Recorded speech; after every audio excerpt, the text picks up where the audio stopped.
Doctor مصدق صاحب آپ اس پہ کامنٹ کرنا چاہیں گے، پھر ہم اپنے ٹاپک پہ آ جاتے ہیں۔ میں جی تعزیت کرنا چاہوں گا، اور جن کے اوپر گزری صرف وہی جانتے ہیں۔ ہم تو یہاں بیٹھ کے بات کر رہے ہیں، مگر اس وقت وہ تمام گھر ان کے بھائی بہن ماں باپ سب سے تعزیت کرتے ہیں۔ اللہ مغفرت فرمائے ان لوگوں کی جو انتقال کر گئے ہیں، اور ان کو جنت میں ان کے درجات بلند کریں، اور جو لواحقین ہیں، جو مائیں ہیں، بہنیں ہیں، باپ ہیں، ان کو اللہ صبر نصیب کرے۔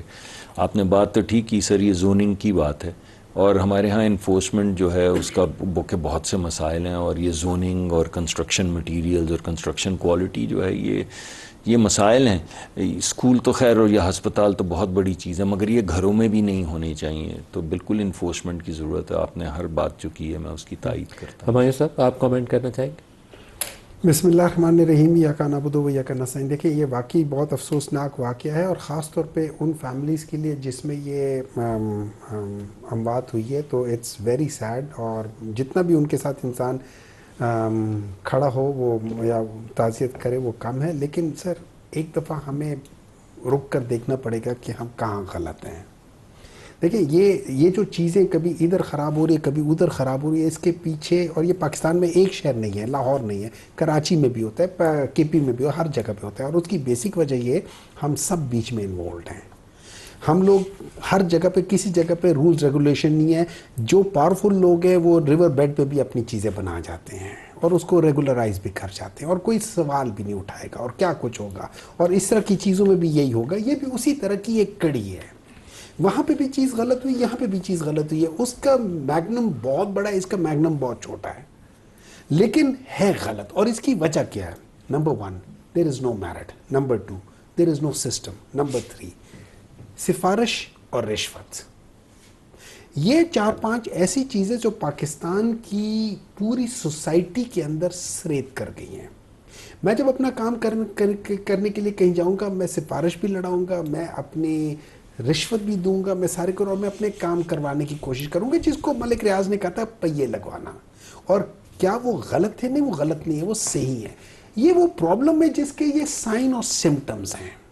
وہ پرابلم کون ہے؟ وہ پرابلم یہ ہے کہ جس کو وہ منیب فاروق نے بھی کہا ہوا ہے کہ سسٹم کہتا ہے کہ یہ غلط ہے، سسٹم کہتا ہے یہ ٹھیک ہے۔ اس کی بجائے میرٹ پہ فیصلے ہونے چاہیے۔ جب میرٹ پہ فیصلے ہوں گے، اور میں آپ کو ایک چیز بتا دیتا ہوں، ابھی پچھلے دنوں جو بل آیا تھا جو ٹیلی کام والا تھا، میں اس کمیٹی کے اندر ہوں، وہاں پہ جس طریقے سے جب آپ کسی ایک کو شارٹ لسٹ کر رہے ہیں، وہ شارٹ لسٹ ایسے لگتے جیسے اس بندے کو سامنے رکھ کے کرے، اور یہ میں نے سوالات اٹھائے تھے۔ اینڈ میں مجھے کہا گیا کہ جی بہت 2-3 دن آپ نے سوال اٹھا لیا، بس ٹھیک ہے اب آگے بھی چلتے ہیں۔ But that is exactly what happens, we move on, we do not correct our direction, we move on۔ جب تک ہم اپنی ڈائریکشن کریکٹ نہیں کریں گے، ہم اپنی چیزوں کو کریکٹ نہیں کریں گے، we should never move on۔ بالکل صحیح کہہ رہے صاحب۔ انا للہ و انا الیہ راجعون۔ بڑا یقیناً تعزیت ہے ان خاندانوں کے ساتھ جن کے معصوم بچے علم حاصل کرتے ہوئے اللہ کو پیارے ہو گئے، وہ ایسے حادثے کا شکار ہو گئے۔ اللہ انہیں صبر دے، یہ بڑا ہی تکلیف دہ سانحہ ہوتا ہے۔ اور بلا شبہ یہ ہمارے جو تعمیراتی ہے، ہمارا معیار ہے، یا جو ریگولیٹری فریم ورک ہے، وہ اتنا پور ہے، اور یہ کسی ایک جگہ بھی نہیں ہے اور کسی ایک دور میں بھی نہیں ہے، یہ تسلسل کے ساتھ ہوتا ہے پورے ملک میں ہر جگہ ہو رہا ہے، ہر وقت ہوتا ہے۔ اب گریجولی اب اس میں کمپیریٹیولی اگر دیکھا جائے تو اب عمارتیں کچھ بہتر بننا شروع ہوئی ہیں، لیکن کوانٹم اس قدر زیادہ ہے کہ کوئی آپ کا ادارہ اتنے وہ کیپیسٹی اس میں نہیں ہے، یا لوگوں میں اتنی ول نہیں ہے، اور اوپر سے گورنمنٹوں کے جھنجھیلے اور بڑے ہیں، لیکن یہ کام تو حکومتوں کا ہی کرنا تو انہی نے ہے۔ ملک صاحب، ہمارے ہاں جس طرح تیزی سے پھیلتی ہوئی آبادی ہے، اسی طرح تیزی سے پھیلتی ہوئی یہ مکانات ہیں، اس طرح کی چیزیں ہیں، اور یہ قریب مطلب کامنرز کے ماڑے بندوں کے علاقے کا مکان نظر آتا ہے یا آبادی نظر آتی ہے، تو وہ اپنے بچوں کو یقیناً بہتر جگہوں پہ نہیں بھیج سکتے، ایسی جگہوں پہ جہاں پہ کیپیسٹی سے زیادہ بچے اسکولوں میں بھی ہوتے ہیں اور اس طرح کے ٹیوشن سینٹرز میں بھی ہوتے ہیں۔ یہ بھی ایک سوالیہ نشان ہے کہ اتنے معصوم بچے کیوں ٹیوشن سینٹرز میں جا رہے ہیں۔ تو یہ ہم سب کو ساری سر اس پہ حکومتوں کو کچھ پہ تو توجہ لاز دینے ہونے کی چاہیے ضرورت کہ جو بلا شبہ جی لاز تو کوئی ہیں. ہاسپٹل سکولز نہیں میں کچھ پلیسز آف ایجوکیشن موجود ہے, لاز کی کچھ کمی تو نہیں اس ہے. کے اوپر ہم سال 2 سال بعد جا کے دیکھیں کہ کس حالت میں جب بچے اندر 50 بچہ اپنا بٹھا دیا ہم نے, کیسی اندر حالت ہے اس لاز بلڈنگ. موجود ہے لیکن ہم عمل نہیں کر رہے. اس وقت قانون تو موجود ہے پرائیویٹ سکولز کا, بڑے شہروں کو چھوڑ دیجئے, آپ ذرا چلیے چھوٹے شہروں میں, بلکہ بڑے شہروں کے بھی اسباب میں جائیے, اور وہاں پہ جس طرح کے چھوٹے چھوٹے گھروں میں سکولز بنے ہوئے ہیں تو ان کا ریگولیٹری فریم ورک تو موجود ہے, گورنمنٹ نے ادارے بنائے ہوئے ہیں, لیکن وہ اس طرح کا ریگولیٹری فریم ورک کام نہیں کر رہا. اصل سوال قانون نہیں ہونا نہ ہی ہے, نہیں ہے قانون تو ایک آرڈیننس سے بن جائے گا نا جی, مسئلہ انفورسمنٹ ہے, اس پہ اوور سائٹ نہیں وہ ہے. ایک سیریس سوال ہے. ہمارا مین ٹاپک ہے اس کو بھی کور کر لیں, بہت بڑا ہے. اور آپ موسمیاتی تبدیلی کو بھی دیکھتے ہیں, ہم ہر سال 2 سال بعد فلڈ سے بھی بھگتتے ہیں, لیکن اس وقت مسئلہ یہ ہے کہ انڈیا کے ساتھ آپ کا ایک ایسا ڈسپیوٹ ہے کہ یا تو آپ سیدھا جا کے اس کے ڈیم اڑا دیں, اٹیک کر دیں, وہ آپ کا پانی روکتا ہے. آپ نے بھی بولا, باقی بھی لوگوں نے بولا کہ ہم اس کا ہاتھ توڑ دیں گے, سانس روک دیں گے, وہ آپشن ہے. یا اپنے ریزروائرز بلڈ کر لیں, اپنی کیپیسٹی بڑھا لیں تاکہ اس کا نیوٹرلائز کر دیں. کیا کرنا ہے ہمیں؟ جی یا نہیں ہے, اس میں یا نہیں ہے, یہ دونوں ہیں. دیکھیے ایک بات تو بڑی سیدھی ہے کہ ہمارے یہ پانی بہتا ہے, اگر کوئی ایک ملک کہے کہ میں, یعنی بنیادی سب سے بڑا حق انسان کا کس چیز پہ, سانس لینے پہ, تو اگر آپ 5 منٹ سانس نہ لیں تو آپ اللہ کو پیارے ہو سکتے ہیں, 7 منٹ, یہ جو بھی ٹائم ہے 5-7 منٹ ہی ہوتا ہے. لیکن اگر آپ 3 دن پانی نہ پئیں تو بھی آپ اللہ کو پیارے ہو. سر ہوا اور پانی کے بغیر زندگی نہیں ہے, کسی بھی طرح کی زندگی نہیں. تو بنیادی طور پہ یہ ایک فنڈامنٹل رائٹ ہے, اور کوئی بھی ملک اپنی جو انٹرنل سیاست ہے اس پہ ہوا اور پانی کو نظر کرنے کی کوشش کرے تو اس کو اگر آپ دہشت گردی نہیں کہیں گے یا ویپنائزیشن آف واٹر نہیں کہیں گے, ویپنائزیشن تو آپ کیا کہیں گے؟ اس کے لیے تو کوئی اور لفظ ہے ہی نہیں ہے, تو ویپنائزیشن. تو ہمارا بنیادی نقطہ یہ ہے کہ جہاں تک آپ نے پہلا سوال اٹھایا کہ ہم کیا کریں گے, وہ تو ہم 2 دفعہ کر کے دکھا چکے ہیں 2 سالوں میں. تو ہم کیا کریں گے وہ تو بات بڑی سامنے واضح ہے, اور ہماری کیپیبلٹی کتنی ہے وہ کرنے کی وہ بھی ہم ثابت کر چکے ہیں, تو وہ تو ہو سکتا ہے. مگر سوال یہ نہیں ہے, سوال یہ ہے کہ بھائی پوری دنیا کے لوگ جو ڈھلان پہ رہتے ہیں, جو لوور رائپیرین ممالک میں رہتے ہیں, کیا ان کے پاس فنڈامنٹل پانی کا بھی رائٹ ختم ہو گیا ہے اس کے بعد؟ اگر آپ یہ بات مان لیں اور یہ ایک پریسیڈنٹ بن جائے تو اس وقت جو پانی بہتا ہے ہالینڈ میں, وہ پانی پہلے سوئٹزرلینڈ اور فرانس سے ہو کر آتا ہے, تو کیا فرانس اور سوئٹزرلینڈ کو یہ حق یا جرمنی کو یہ حق حاصل ہے کہ وہ ہالینڈ کا پانی بند کر دے؟ جو پانی اس وقت پرتگال جاتا ہے وہ اسپین سے جاتا ہے, تو کیا اسپین کے پاس یہ رائٹ ہے کہ وہ اس کا پانی بند کر دے؟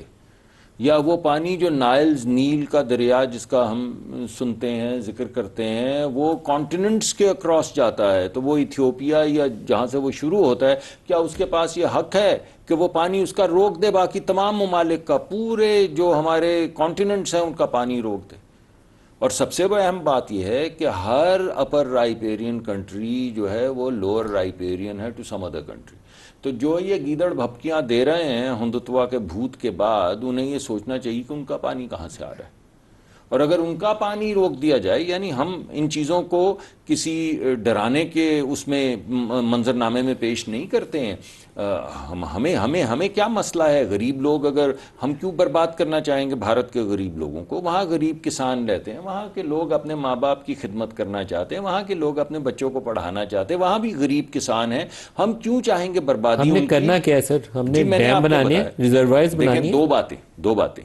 ایک تو ہم نے دنیا کو جو باور کروا رہے ہیں, ابھی میں گیا ہوا تھا, برسلز تھا, اس سے پہلے میں سینٹرل ایشیا میں تھا, اس سے پہلے یونائٹڈ نیشنز میں تھا, ہر جگہ پہ ہم دنیا کو یہ باور کروا رہے ہیں کہ یہ معاملہ جو کرائسس ہے یہ پانی کا نہیں, یہ انصاف کا ہے, جسٹس کا ہے, اور یہ معاملہ جو ہے یہ پانی کا نہیں, یہ معاملہ رائٹس کا ہے, اور یہ معاملہ صرف پاکستان اور بھارت کا نہیں, یہ دنیا کے تمام ممالک جو ڈھلان میں رہتے ہیں ان کا معاملہ ہے. یہ دنیا کے وہ تمام ممالک جو ٹریٹیز کے ذریعے آپس میں جڑے ہیں. پوری سیکنڈ ورلڈ وار کے بعد تھا کیا, یہ دنیا جو جڑی اتنی قتل و غارت اتنے سال ہونے کے بعد, وہ جڑی اس وجہ سے کہ یار ایسی قتل و غارت تو حیوان کرتے ہیں. تو کیوں نہ ہم کوئی فریم ورک بنا لیں، یونائٹڈ نیشنز میں بنا لیں، کچھ ٹریٹیز کر لیں جس کے بعد ہمیں ایسے بھیانک راستے سے دوبارہ نہ گزرنا پڑے. اب آپ آج 50-60 سال کے بعد کہتے ہیں کہ میں اس ٹریٹی کو نہیں مانتا، اس کا مطلب ہے کوئی بھی ٹریٹی جو دوسری جنگ عظیم کے بعد ہوئی ہے اس کی کوئی وقت نہیں رہے گی. اگر کسی ٹریٹی کی کوئی وقت نہیں تو یہ تو جنگل لا بن جائے گا نا، ڈاگ ایٹ ڈاگ کا کاروبار بن جائے گا. تو اس میں تو سوائے جنگوں کے کچھ بھی نہیں ہوگا. اور ہم یہ کمزوری سے نہیں کہہ رہے، ہم تو یہ جنگیں جیت چکے ہیں. پہلے دنیا کو یہ باور کروانا ہے. دوسرا یہ تو حتمی بات ہے کہ ہمارے ملک میں ہماری 50% آبادی کا روزگار زراعت ہے، ہماری 25% معیشت GDP روزگار ہے، ہماری تقریباً 100% فوڈ سیکیورٹی یہ پانی ہے یعنی زراعت ہے. تو جس ملک میں کوئی کہے کہ میں تمہاری 50% امپلائمنٹ پہ حملہ کر دوں گا، میں تمہاری 25% معیشت پہ حملہ کر دوں گا، میں تمہاری 100% فوڈ سیکیورٹی پہ حملہ کر دوں گا، تو اس سے بڑا اعلان جنگ کیا ہوگا؟ تو اس طرف مت جائیں، ہم دنیا کو کہہ رہے ہیں، کیونکہ ہم اپنی ٹیک کیئر کر سکتے ہیں، لیکن اس طرف مت جائیں. بیکاز اب جب ہم دنیا میں جاتے ہیں تو ہمیں کوئی نیٹ سیکیورٹی پرووائڈر نہیں کہتا، ہمیں لوگ نیٹ پیس پرووائڈر کہتے ہیں. میں 3 ممالک میں گیا ہوں جہاں پاکستان کا ذکر نیٹ پیس پرووائڈر کے حوالے سے ہوا ہے. تو اسی پیس کی وجہ سے ہم چاہتے ہیں کہ دنیا میں قتل و غارت پانی پہ نہ ہو. ہم تو اپنا انتظام کر ہی لیں گے، پوری دنیا کھڑی ہو جائے اس معاملے کو دیکھے as a matter of rights, as a matter of injustice, justice کا وہ ہے. ہمایوں صاحب، اور میں اگلی بریک میں آپ کو بتاؤں گا کہ کیوں واٹر ریزروائرز اب 10 گنا زیادہ امپورٹنٹ ہو گئے ہیں اس نئی سیاست کے بعد.